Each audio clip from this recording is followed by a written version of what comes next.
farin ciki na a nan gidan duniya yace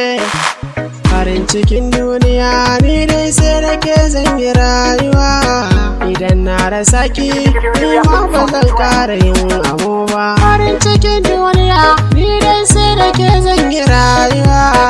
idan na rasa ki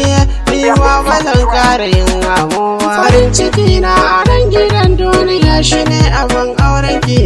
ce tunani na ko gurin barci in zan kwanta da hoton ki, sanadi na kishin da nake miki ban so ku dama ya rabe ki, cutar da ke cikin zuciya kin yi magani, ƙaunar ki ce ta sa wasu masu kasa da ni.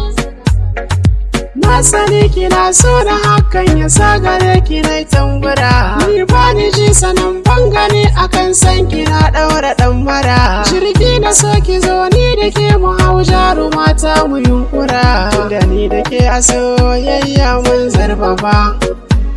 shafi na so da ƙaunar ki zan wallafa. Farin ciki da kaina ki tabbata ke ce zan yi wa tanadi, in ci da raɗaɗin zuciya babu na sani ke ce sannadi, giya ta soyayya na kurɓe ta gani yau ina tangadi, murna kawai nake burina ya cika, garin masoyiya ta zan je na ɗau jaka, garin masoyi san bai da nisa in dai tsakani da soyayya, ki sani masoyiya ta idan dai ya kanki ne komai zan iya, a kanki zan yi shela wa duniya zo ta farar yarinya, kome na yau akan so ku mini uzuri, ina mallake ki na daina garari, aure shi ne cikar burin masoya a nan gidan duniya, inda dai tsakanin mu kwai fahimta na san akwai zaman lafiya, ina yaban ki ba kya dare ni sannan gare ki kwai tarbiya, addu'ar da ni da ke mutuka raba ne da ni da ke,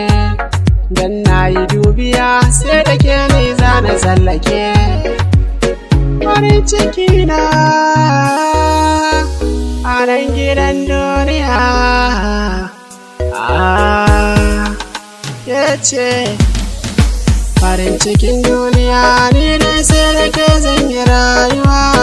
idan na rasa ki ni ma ba zan ƙara yin abu ba.